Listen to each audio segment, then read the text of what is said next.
And welcome to the program. Well, that was just a little tease. We're going to be talking about those issues here today. And are you aware that corporate technology outfits are trying to become your masters? Have you ever searched for something using Google or other search engines and then immediately noticed that advertising begins to appear on our screens trying to sell you the very products or services you just searched for? These ads then continue to appear before our eyes for days, weeks, even months. Employing the top commercial programmers and utilizing vast computing resources, internet entities such as Google, well, they aggressively scour our internet searches for input to be transformed into personalized, side-by-side advertising aimed specifically at us. Now, we have addressed issues concerning Mark of the Beast technology on this program. We've even spent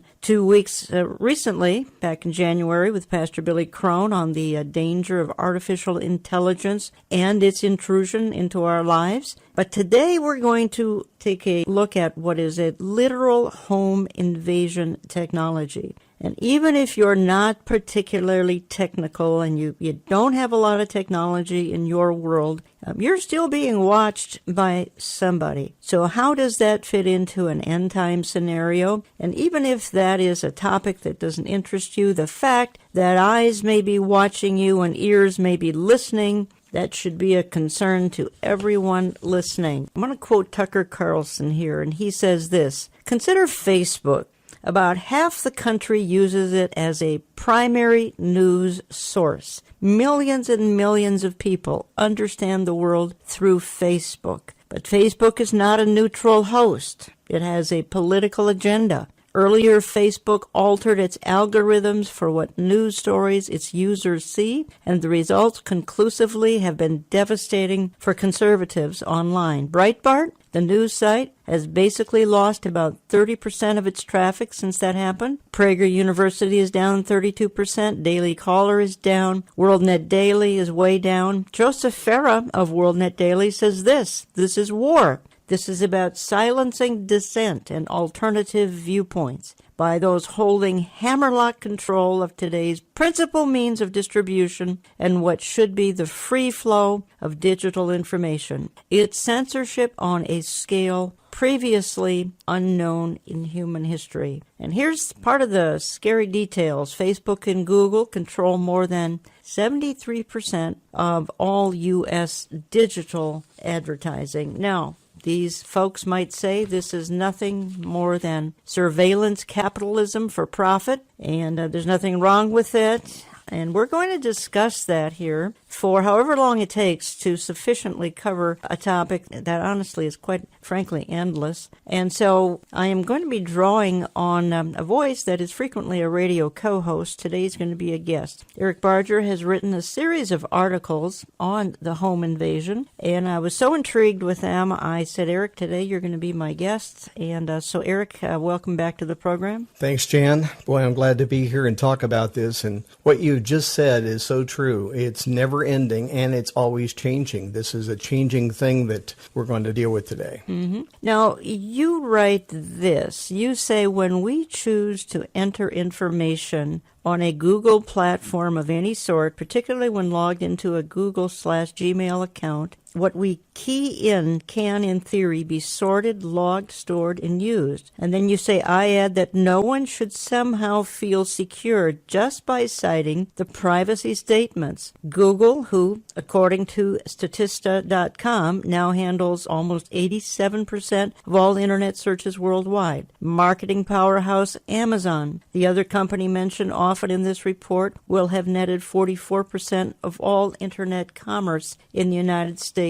in 2017. So I think my question is, these are tech power brokers, Eric. They have too much power, but when push comes to shove, we have allowed them to have that kind of power. I think there's an addiction too, and we'll get into that. But there is definitely the addiction to media. You know, folks sitting in a restaurant, not talking, and suddenly, I got to check my email for the 20th time today. And we have this addiction to the devices as well as to what happens when we're on Facebook or when we're in any of the social media stuff. And that's one of the aspects of it. As far as Amazon and Google, it's no secret that Amazon, their founder, Jeff Bezos, the richest man in the world now, and that there are several executives at Google who are listed in the top billionaires in the world. So there's big money involved. Well, and you often say, and we all say this, we have nothing to hide. You and I, we have nothing to hide. But then let's put this in context. We're kind of in the last days, we feel we are anyway. What if our conversations turn troubling? What we're writing about turns troubling to some of these tech giants? What if, say, there's no other way in the world other than, there's no other salvation other than through Jesus Christ? Or if we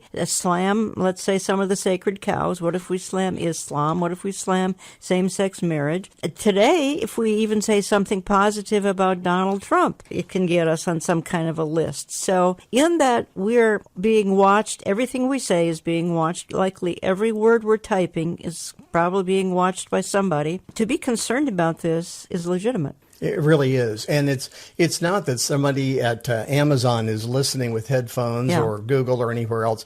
It's that the computers are set, their massive computers are set with the algorithms to be able to pick out particular words, keywords, and so on. And today it's all about advertising. It's about money, and they want to sell products. And both Google and Amazon and others, and of course Facebook, they want to sell advertising to people. You know, they want to be able to use all of that. It all coordinates together. But eventually, let's just say, and if we read the scriptures and we take it literally and we take and understand the end times, things are going to change.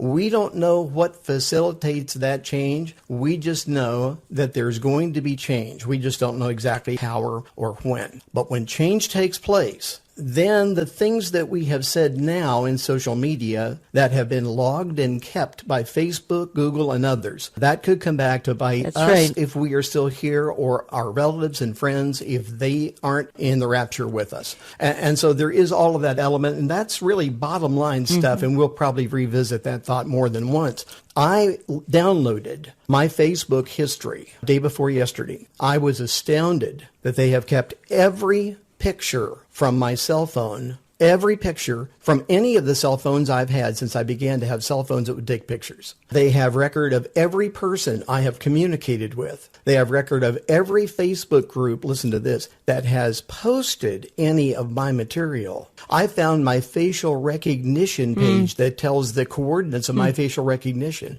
on Facebook. They are keeping all of that. Now, anybody can go and download that. You can do it. I'm going to be showing in the extensive video that I'm working on right now about all this. I'm going to show people how they can go and find for themselves.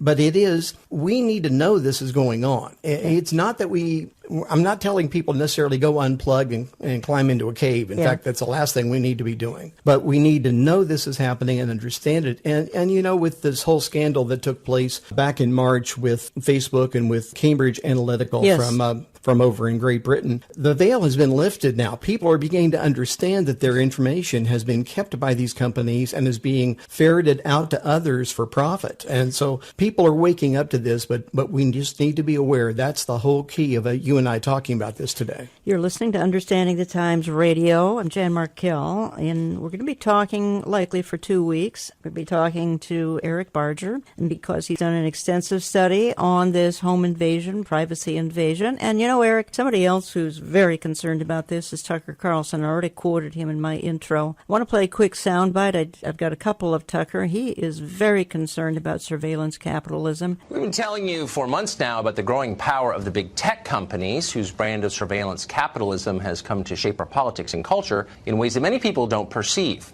Tonight, we want to give you a very specific example of that. It's both a look into the near future and a terrifying illustration of the control these companies seek over our daily lives. We recently reviewed several patents filed by Google. As we describe them, ask yourself if you're comfortable giving this much power to unelected technocrats you have never met. In the first patent, filed in September of 2016, Google envisions how it could send you personalized advertising based on what a camera observes in your home. In the illustration that Google submitted to the federal government, the Patent Office, a camera in your bedroom sees a Godfather novel on your nightstand next to your bed and uses that to steer you to watching the movie. If you think that's creepy, prepare yourself because it gets a lot creepier. In another patent application from September 2016, Google imagines how it could take control of your parenting, your relationship with your children. Google's smart home system could detect children near a liquor cabinet, for example, or in their parents' bedroom, infer that, quote, mischief is occurring and deliver a verbal warning.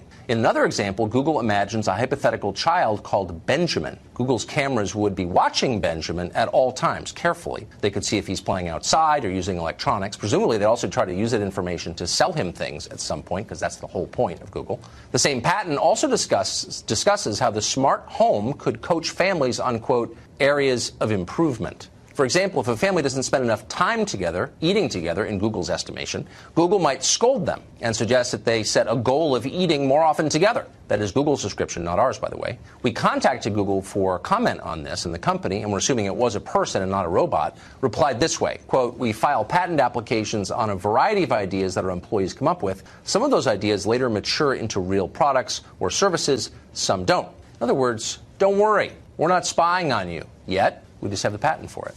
Of course, tech is also dangerous because it is deeply addictive. In fact, more than anything, it's deeply addictive. Now, a group of early Google and Facebook employees are teaming up to check the companies they helped create.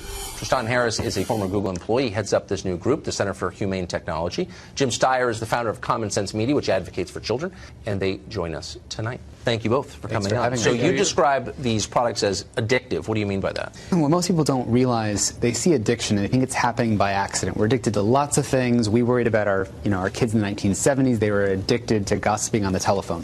What this misses is that today, behind the other side of the screen when you're using it, there's 100 engineers whose entire job, not because they're evil, but their job is to figure out, how do I keep you coming back to the product? So YouTube wants to autoplay the next video. Snapchat wants to put the number of days in a row in something called a streak next to every single person in your kid's contacts. They say, if you've got 30 friends, they say, here's the number of days in a row you've sent a message to each friend. And it keeps each of them hooked, because the business model, so long as it's advertising, is how do I hold on to your attention? Because the entire stock price is one-to-one linked with how much attention I get. Okay, Eric, there again, they reference the addiction factor, which clearly is the case. We've all seen the addiction to our technology. But, I wanted to raise an issue here and discuss it with you just for a second, and that is, many are willing to trade privacy for security. I can go back to the Patriot Act. It goes back to 01, 02 sometime. The consequences for not having security are too dreadful, so we're willing to trade our privacy, thinking that we're getting security. This is not about security, though. And that's the concept, I think, that some of the companies would like to have. Right. And we hear the political face of the CEOs out there and what they're saying. We hear a little bit of contrition going on with Facebook. After all, the first week when the scandal broke, they lost $100 billion. That's right. Mark Zuckerberg himself lost $16 billion of his own wealth in that first week. So this shows the public outcry, and the public is incensed that this has taken place. However, if we would have read the small print when we signed up for Facebook, or when we got our phone from whoever we got it from, the people that own the platforms those phones are on, that would be Apple or Google in the case of Android. That small print would have told us everything. They have right to our pictures. They have right to our text messages. They have rights to our emails. They have rights to everything. They have rights to where we've driven to, for example. In my records, I downloaded from Google, because I got Facebook and Google both, and I downloaded the Google records. It shows every place I've gone with my phone. It's pretty incredible. But all of that has been kept. Now, you realize that you multiply that by several billion people, and nobody is looking at those records one-on-one unless there's a reason. There's you and I, of course, and I can just see the people out there thinking these guys are conspiracy nuts. No, we're not. We read the Bible, and we're following what the Scripture says, and we believe that there's a time coming when it's going to be a terrible time for anybody who's here and who has had ties to anyone who is a solid Bible-believing Christian. And I'm concerned for friends and family about making it to the rapture, but I'm concerned of how this could be used against them later on. As we've already said now twice, but this is such a concern of mine, it cannot be reiterated enough to me, Jan. So, this is all not really about security. We feel secure in thinking that, this is private to us. I got news for you. It's available out there. And what about the hacking aspect? Yeah. That's a different story. Neither one of us are saying that technology is bad, that we're not saying that technology is inherently evil. And I've often said publicly, with one click of the mouse, the gospel is sent around the world, literally. That's right. Not only is a verse or a chapter of the Bible, the whole Bible can be sent to the ends of the earth with one click of a mouse. So, again, it has a bright side, and then it has this dark side. And I suggest that we use it for the bright side, that Christians recognize how it can be used. For a long time I've been saying, look, I don't have the time to sit on Facebook. And I realize there are a lot of people out there that it has become such a part of their social life. I would just ask us, are we using it for the gospel? That's the question. Are we really using it for the gospel? And we need to maybe step back. Maybe this is really good what's happened, where people have found out that they're all of their inner workings of their life are now being kept by these companies. Maybe it's good that we step back a little. Maybe people will want to step back and evaluate, what am I doing here? Am I addicted to this? Do I need to think differently? Am I using it for the kingdom of God? The Bible doesn't say that that technology is evil. In fact, it only intimates that technology will increase in the end days. And I'm thinking of Daniel chapter 12. But it never tells us it's evil. It can be used for good or bad, either one. But just like artificial intelligence, it can be used for marvelous medical things and so many other things in the world. But it's not going to stay in the hands of the people who don't have nefarious ideas. There are going to be governments involved. They will get that technology and try to dominate other countries, if not the entire planet. Even Eric Schmidt of Google. Yeah. And Google was founded with the idea of forwarding the whole idea of artificial intelligence. We talked about that with Billy Crone. And now Eric Schmidt is saying this is maybe a bad idea because countries like Russia and China may use it as a tool to try to dominate the entire world. And so we have a marvelous technology around us, and every one of us have the ability to use it. And I say we use it for the glory of God as long as we can. Jesus said, work while we still have light, because darkness is coming. Okay. And darkness is coming on this stuff. Now, here's where I want to go in my next segment. I want to talk a little bit about Amazon Echo. I want to talk a little bit about Google Home, because this is the ultimate in intrusion. And we'll also hear a clip that Google Home will tell you anything you want to know about a lot of items, people, things they have in their database. But if you ask them about the Lord Jesus Christ, well, who's that? We'll hear that when we get back. Don't go away. On today's Understanding the Times broadcast, you're hearing the first program in a two-part series. You may consider ordering both programs on compact disc to share this valuable information with your family and friends. You may want to wait until next week's broadcast to order the entire series. The order line number, 763-559-4444. Digital copies of this broadcast can also be downloaded from our website at olivetreeviews.org. Thanks to all of you for making this broadcast one of the most listened to programs on weekend radio.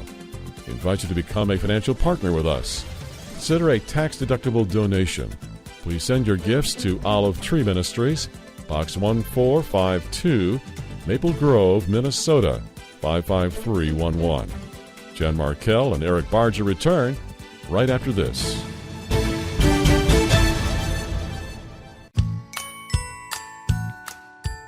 Understanding the Times 2018 is scheduled for September 29th this year, and we are starting a bit earlier, 8:30 a.m. to 5 p.m. You need a ticket, and they're selling fast.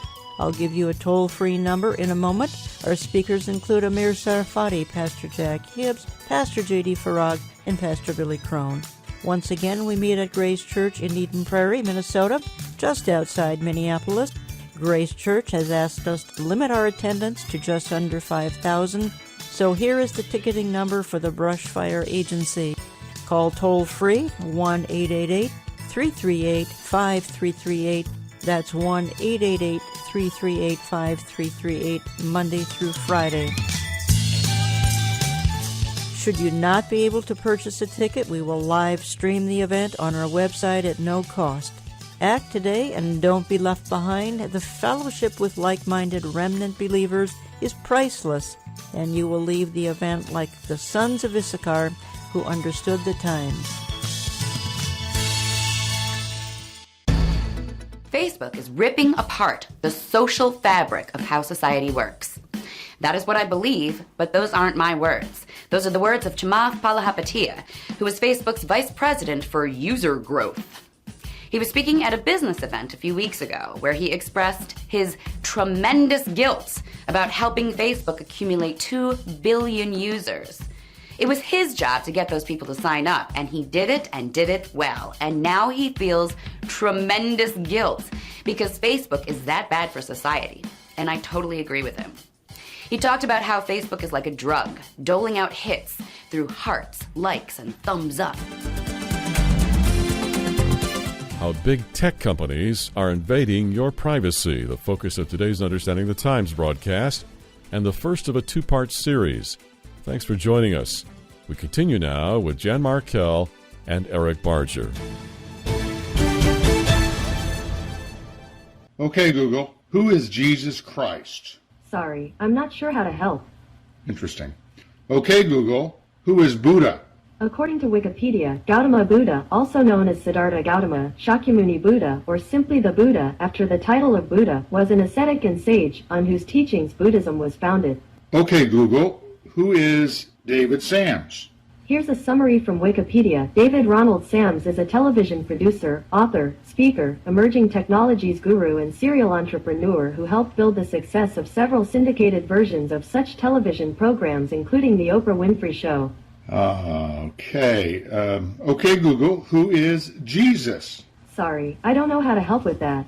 Unbelievable. Let's try, okay, Google, who is Jesus Christ? My apologies. I don't understand. Well, there you have it. And welcome back. Well, I think maybe that said a whole lot. That's what the technology companies, at least Google, thinks of our Lord. Not much. They don't even want to tell you who he is, but they'll tell you a lot of other things. That was the Google Home device. And talking for the next couple of programs with Eric Barger. You can learn more about Eric at ericbarger.com. And he often is in studio with me as a co-host for the next couple of weeks. He's a guest as we look at his home invasion series that he's written, which is posted at his website. Okay, Eric, let's unpack this for just a minute. Google Home. Now, a lot of our listeners, not only do they not know what Google Home is, they have no idea how, I'm going to use the word intelligent it is. And as when we talked with Billy Crone back in January and we saw the amazing, I'm going to use the word intelligence, of artificial intelligence. Again, some of these home devices, Amazon Echo, Google Home,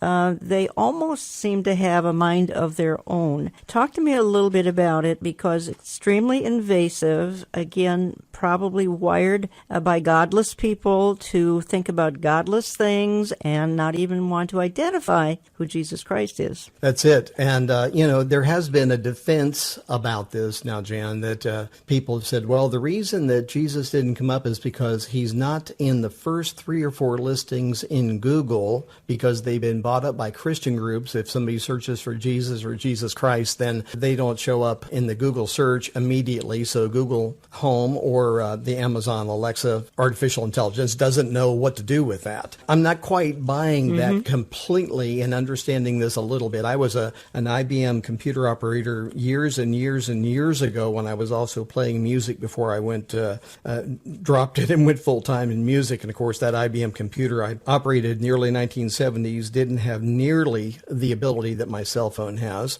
and it took up an entire room in an office building. But this is a little unit. These are units you can bring in your home, and they're very convenient. I get that. I understand that. And you can ask them all kinds of questions. They are like an encyclopedia that is sitting there for you to ask whatever you want. It can set your alarm in your home. It can make sure the garage door is down. It can set the lights in your home. It can set up appointments and tell you what your calendar says, and talk about the weather for the day and how your traffic on your ride to work is, because it knows your route. And so, and they're not very expensive. And of course, Google and Amazon are in competition trying to sell these two units, both Amazon Echo and Google Home. And they have these female voices that speak to you and give you all the information that you're looking for, unless you ask it the wrong question. If you ask if Jeff Bezos is the Antichrist, do you know what happens with Amazon Echo? Amazon Echo shuts down. If you ask it, do you know when the end of the world is? It'll begin to answer the question, then stop. Sometimes it just literally shuts the unit, shuts itself off. You ask, is someone else listening to us? It's going to shut off. Is this information going to be sent to someone else? It shuts off. Does Amazon work for the CIA, which is a very well-traveled rumor that I don't know for sure? It shuts off. Interesting. Yeah, so that's the response from these things. Okay. I want to go back. I'm not quite through with Echo here and Google Home, but I want to go back to something you said in my first segment. And you said that they were able to tell every place you had gone in a particular day. And I want to go back to Tucker Carlson, who talks about that. He's actually got a staff person who's done exactly that. And every step Google was able to track. And because I don't want to quite leave that yet. Last night, in an exclusive investigation, we showed you 2 patents that Google has filed for. They show the company's willingness to stick a camera in your bedroom and spy on you and your children, and then, of course, use that information to sell you things. That's how surveillance capitalism works. But currently, Google doesn't have a camera in every bedroom or every home. It does have a phone in millions of people's pockets, though. And the question is, how much information is Google getting from those phones? We put a couple of our smartest producers on this, and then we send Fox News headlines anchor Brett Larson out to investigate. Watch. We know that Google is tracking us. We agree to it when we set up our phones. So we wanted to figure out what exactly Google is learning about us throughout the day. So here's what we're going to do. We have 2 identical phones. The only difference between these 2 phones is this one is in airplane mode. Both of the phones lack a SIM card, and they haven't been set up to access any Wi-Fi networks. So for all intents and purposes, these phones have no connection to a data network. We're going to keep them with us throughout the day. And while I travel around D.C., we're going to figure out just what Google is finding out about me. Our first stop, Sim's Convenience Store, just outside our Fox bureau, for a quick coffee. From there, we took a walk to the Capitol and took a quick walk around the Senate office buildings, and then decided to hop in a car and head around town. Hello. We're going to the Children's Hospital, please. To run our test, we had to do more than walk the block, so we took a tour around our nation's capital. First, due north to the Children's National Medical Center Hospital, then west to St. Albans School and the National Cathedral. Our tour around town was a 14-mile journey that lasted more than an hour. The entire time, the phones had no access to the internet. Oh my goodness. Not a Wi-Fi connection and not any cellular data service. It almost seemed quaint to assume that Google wouldn't even be able to collect data on me. Let's head back to the bureau, my friend. Oh, that church is beautiful. Google's business model is simple. Collect data on its users and then use that data to sell targeted ads. It's a business model called surveillance capitalism. But does that critical data collection work even when your phones aren't connected? So we're back here at our Fox Bureau in D.C., and we've got both of our phones exactly how we left with them. The only difference, really, I snapped a couple of bad selfies at the National Cathedral. But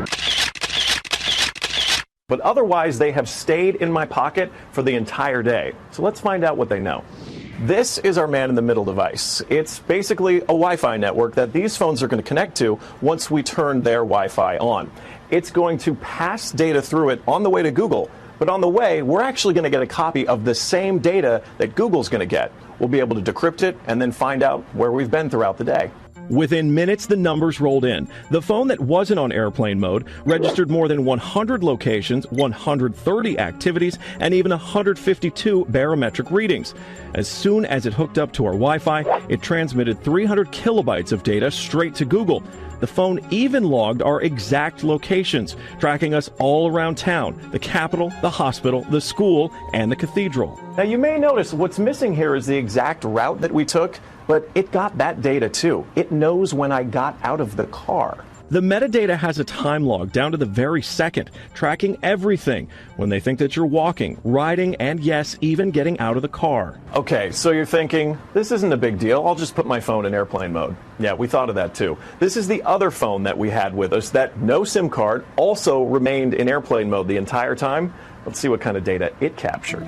The phone with airplane mode activated actually logged more locations and activities than the other phone, and it also transferred hundreds of kilobytes of data to Google as soon as it was activated. The only thing that's missing from this map is our stop at the Children's Hospital, but it still knows we were there. There it is. Exiting vehicle, 100% accuracy. Through complicated user agreements and free software, Google gets users to sign away their privacy for nothing. They're even following you in the places that most people would expect total privacy: government buildings, a children's hospital, a private school, a church. Every move you make, every step you take, Google is watching you. Now, in a statement to Fox News, Google told us that users who want to opt out of tracking should turn off location history. But doing that is harder than you'd think, and most of Google's apps include hidden queries that automatically sign you up for the surveillance. For now, we will continue looking into how Silicon Valley sells your privacy. But until then, just remember, when you're using a free online service, you're probably not the customer. You're actually the product. You're listening to Understanding the Times Radio. I'm Jan Markell. I have in studio with me Eric Barger talking about the invasion going on. Invasion of privacy. Everything we do being watched, listened to. Eric Barger, is that true? You can turn off location history? You can turn it off, but the problem is it going to be off on every one of your devices attached to that one Google account? I mean, you can try to turn it off. I tell you what, I went and looked at my location history in the Google profile that I downloaded, and indeed, there's nothing there. But when I tried to back out of that page, as soon as I did, I went back in, and because I had used their controls on the page, their arrows inside their page, it had turned it on as I left. Really? When I backed out by just clicking the X at the top of the page, and people listening who use computers know what I'm talking about, when I did that, it did not turn it back on, but I tried it 2 or 3 times to make sure that's what was going on. They've got it set up so it's going to turn itself back on because they want to track you. Location advertising is a huge business to these folks, and with not only our phones that are listening, but also with these in-home units, we have now purchased at a profit to them these units to put in our homes to be convenient for us, to give us answers and weather and traffic conditions and all those kind of things. And for our kids' homework, we put these in our homes, but they are constantly listening. And you say, oh, wait a second, you've got to say, okay, Google, or you've got to say, okay, Alexa, which is the Amazon voice. They're activated regardless. I mean, you start talking about something, you start talking about, where do you think we ought to go for dinner? That's right. And then you look at your phone and suddenly a list of the Mexican restaurants, because you wanted Mexican, has popped up on your phone, the local restaurants. And it's not the closest ones. It's the ones who were attached to Google through advertising. You know, Eric, there are some folks listening, and my hunch is there are some senior citizens listening who are thinking, you know, I don't use technology. They might even be saying this is one of the reasons we don't use technology. And they might be sort of tuning out, so to speak. And we really have a caution to them that they must not do that, correct? Oh, absolutely. Because there are friends and loved ones who are right in the middle of this. Right. We need to understand it for many different reasons. What was the most astounding aspect that you uncovered during your months of research on technology and the coming surveillance society? And you've already given me a couple of examples here that are quite stunning, but give me another illustration. I think the sheer speed of how this is advancing and changing every day, when you begin to look at this and you begin to think, well, I've researched that or researched this, something else will come up that will then adjust what you thought you already knew. And I thought I was pretty well read on this. I've been looking at this for about probably 6 months. And that all began because I found out that Google had pictures of mine. They emailed a couple of them back to me, telling me they were keeping them for safety reasons, And I thought, well, that's disconcerting. These are pictures I took on my cell phone, and they've got them, and they're sending them back to me. They want me to opt into a part of their advertising. Well, I thought I was pretty well read. I thought I knew a lot. I find out the more I read, the less I know, because there's so much to this. And the advancements, and they really probably can pale in comparison to many of the things that are happening out there in the world of how the military is using this, or how big business is using it. And we're finding out some of those things. But, I think the way it's advancing was part of it. I think there's good reason to fear the advancement of some of this stuff, but it's not going to be stopped. And we're in a world where it's going to continue. Yep. The now deceased physicist, who I never thought I'd quote in a favorable or positive way, Stephen Hawking, even pleaded that artificial intelligence could be our undoing. Elon Musk has said the same thing. MIT is now learning how to mutate and change genes, alter genes to take out the markers inside genes that could cause disease in human cells. I mean, there's some wonderful things, but then there's other things like that. I have on my phone an app where I can say or type in English a question, and it will then say it back to me as well as put on the screen in any language I want the answer. It will be able to help me communicate with somebody that doesn't speak English. If I'm in a foreign country, I can literally say, where can I find a good restaurant? It will type it on my phone. If the person can read that, or if they can hear it in their own language, then they can give me the answer, and my phone will tell me what the answer is.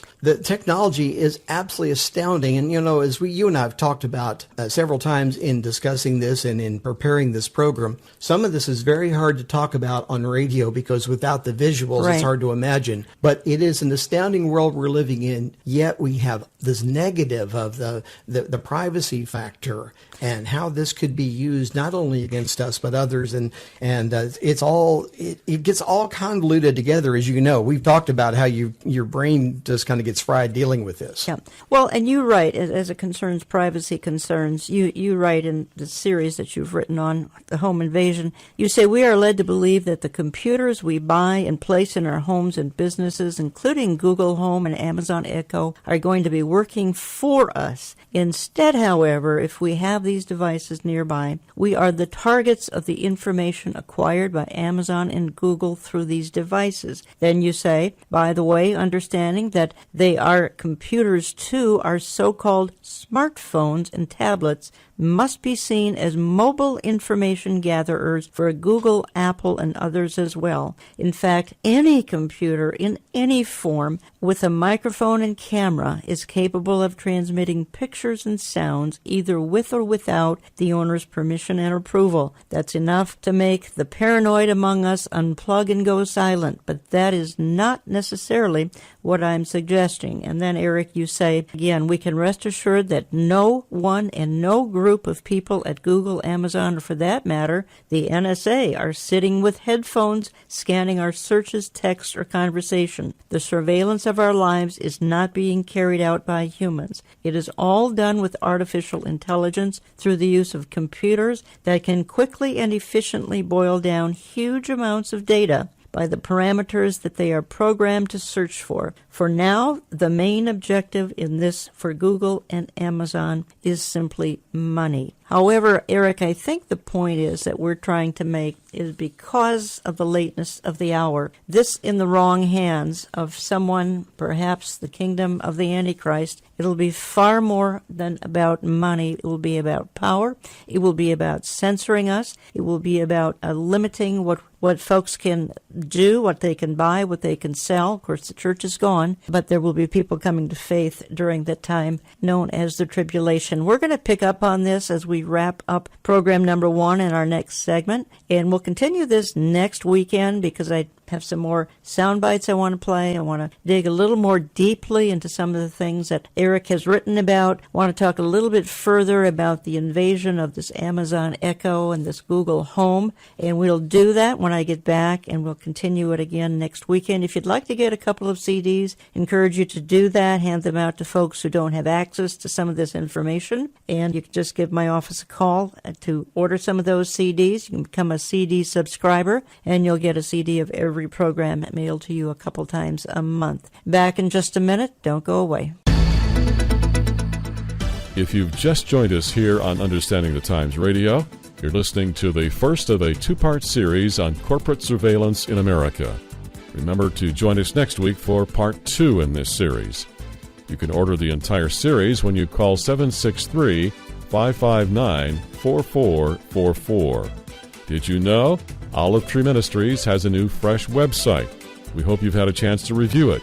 If not, be sure to click on to olivetreeviews.org and let us know how you like it. We are so grateful for all our prayer and financial partners for your continued support. We welcome your tax-deductible gifts when you write to Olive Tree Ministries, Box 1452, Maple Grove, Minnesota, 55311. Please stay with us for more from Jan and Eric.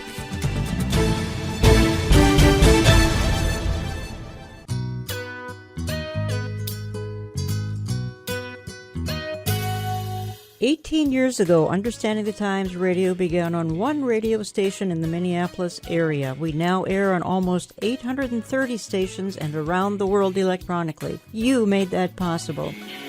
People really do want the inconvenient truth. Radio costs are substantial, so think about a tax-deductible gift to Olive Tree Ministries to keep this message alive. You can give conveniently online at olivetreeviews.org or by calling us at 763-559-4444, 763-559-4444, or just drop a check to Olive Tree Ministries, Box 1452, Maple Grove, Minnesota, 55311. That's Box 1452, Maple Grove, Minnesota, 55311. This is Radio for the Remnant, but let's help the remnant grow by giving them the truth each week on Understanding the Times Radio.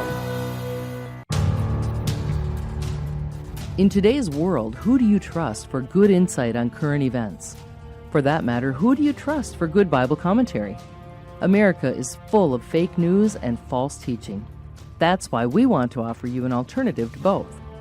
We are Understanding the Times Radio with Jan Markell, and our main objective is to tell you the truth about current events as they relate to a biblical worldview. Join us each week on this station for a source you can trust. Even though I've never had a social media account, I'm okay. You don't have to worry. It turns out I still have friends. I still know what's going on in the world. As a computer scientist, I still collaborate with people all around the world. I'm still regularly exposed serendipitously to interesting ideas, and I rarely describe myself as lacking in entertainment options. So I've been okay, but I'd go even farther. I'd go even farther and say not only am I okay without social media, but I think I'm actually better off. I think I'm happier. I think I find more sustainability in my life, and I think I've been more successful professionally because I don't use social media. Understanding the Times Radio continues here with today's final segment. Once again, Jan Markell. Now look, I'm extremely sympathetic to their point of view. We live in a dangerous time, in a dangerous world, and there really are bad people out there. There are terrorists and other serious national security threats that I suspect we all want the FBI and the NSA to monitor. But those surveillance features come at a cost. The reason for that is that there's no such thing as a terrorist laptop or a drug dealer's cell phone. We all use the same communications devices. What that means is that if the drug dealer's telephone calls or the terrorist telephone calls can be intercepted, then so can the rest of ours too. And I think we really need to ask, should 1 billion people around the world be using devices that are wiretap friendly? And welcome back. And we're wrapping up program number 1 of a 2-part series on, invasion of privacy, invasion of technology into your world. It's 24/7. You may be thinking, I don't use technology. This doesn't affect me. Well, you would be very surprised, I promise you. I guarantee that it's affecting somebody in your life, somebody you care about, perhaps a lot of children and grandchildren, perhaps coworkers, perhaps you just can't imagine how many people this is affecting. Let me just say quickly before we move ahead, remember you need a ticket for this fall's Understanding the Times 2018 with Amir Sarfati, Pastor Jack Hibbs, J.D. Farag, and Billy Crone. That's Saturday, September 29th, 8:30 a.m., a little earlier, 8:30 a.m. to 5 p.m., just outside of Minneapolis, Eden Prairie, Minnesota. Go to our website, olivetreeviews.org, olivetreeviews.org. Go to conferences. You'll find the ticketing information. There still are tickets available. They're very inexpensive. And again, we did this because of crowding, and the host church says, you know what, Jan, you got to fix the crowding, and this was the only way we could do that. Again, you can sign up for my print or e-newsletter. You can become a CD subscriber. Again, follow us on Facebook, Jan Markell's Olive Tree Ministries, Twitter, Olive Tree Men. And if you write to us, would you always tell us what station you're listening to, particularly if you send a gift? We're wrapping up program number 1 of this incredible invasion into our private lives. And off air, Eric, we were talking a little bit again about the reference in Revelation 13 about how a man with a plan, a Mr. Fix-It, is going to come along and the world will be in chaos. And that will be after the rapture. The church gone. The world is in chaos, and he's going to have solutions. He's going to be an incredible fellow who's going to make the rough places plain. And he's going to tap into this technology. And we couldn't really even have talked about him in this context 30, 40, 50 years ago. No, we couldn't have. And I think that can't be overstated as well. Because even for example, as people might have thought Hitler was the Antichrist, and certainly he was a type of Antichrist, he could not have controlled the whole world because he would not have had control of the power supply. He wouldn't have had control over the water, over food, over transportation of food. When people say that, the technology doesn't affect me, yes, it does. Because if technology breaks down or stopped, and there's why we've talked about EMPs in the past, if technology stops, then the chains of supply to our stores and food and so on, all of that, the safety of the water, the very power we use in our homes, all of that is now directly related to technology. We'd better understand some of this other stuff, especially how it's now being used to surveil people, because technology all around us is affecting us, no matter if we say it isn't.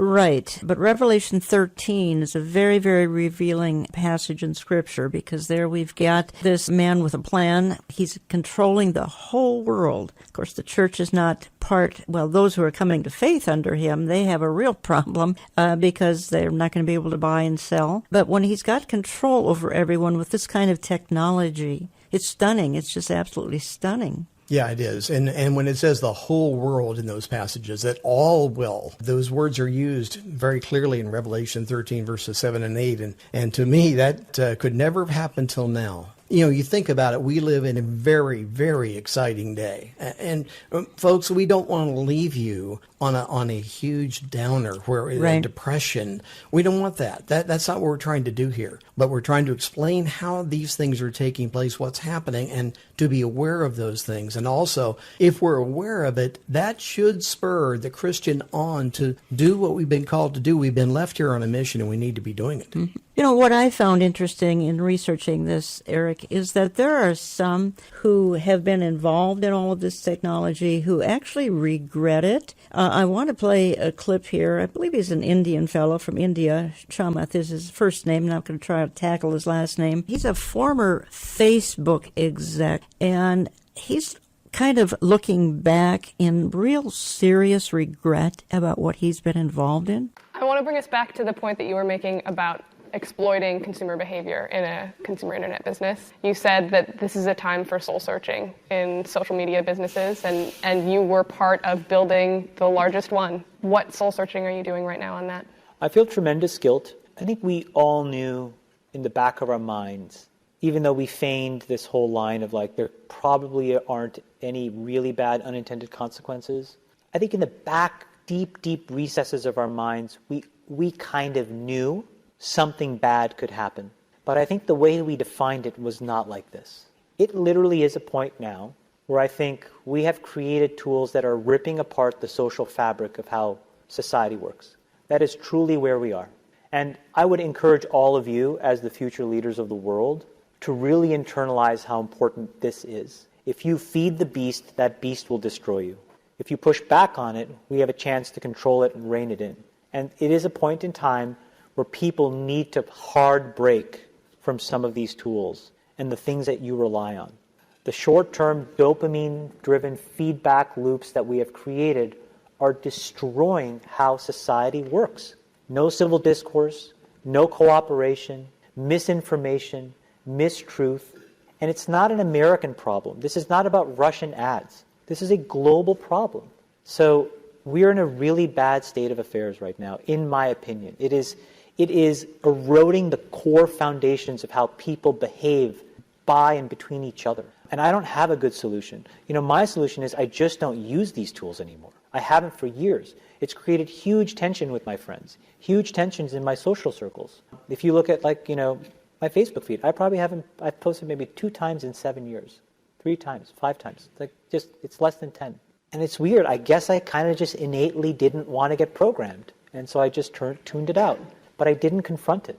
And now to see what's happening, it really bums me out. And Eric, he's coming from a secular perspective. It's not like he's had an encounter with the Lord Jesus Christ that's changed his perspective. That is exactly right. He's only coming from that perspective, but he's also concerned. And he makes the statement there. That's, by the way, a recording that was done at the Stanford Business School, addressing business students. And he makes the statement that they could be the ones that would really be addicted to Facebook. And he says, don't kid yourself. You're the ones. You're part of the target area here.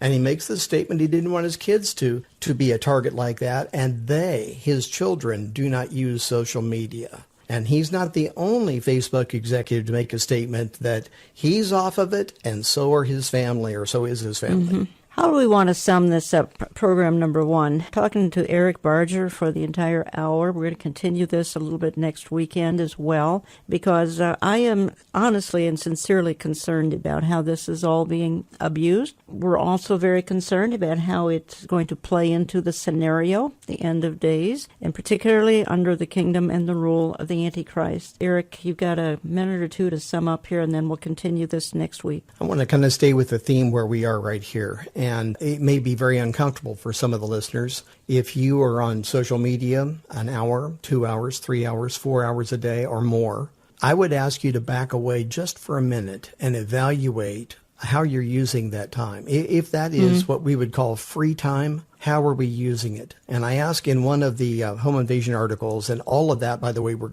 putting into a booklet, and other things too, just not those articles. But is it God or gossip that we are attached to in this? Or are we saying, but I'm trying to do something good for God. I'm trying to be a witness online. Let's make sure that's really the truth. What dominates those precious fleeting moments we call free time? And I think that's a question we should ask ourselves, no matter if it's about social media or any other activity. Let's be thinking about how we're using our time. We only have X amount of time. We have a shelf life in this world, folks. Let's be using it for the glory of God. Each one of us has to come to that place of evaluation and then adjustment and change if need be. And I can't make those decisions for us, but I do want to challenge you about that.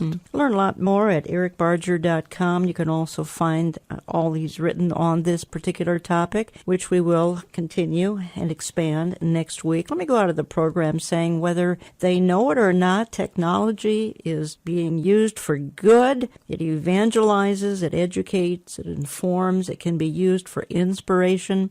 And perhaps the big tech companies have overplayed their hand. Yes, the Antichrist will seize control of all of it, but in the meantime, we can still use it to be salt and light to delay the decay of the world. But this has been a warning. We're in a generation that is watching and listening, whether we like it or not. For the consumer, it's buyer beware. I want to thank you for listening. We'll talk to you next week.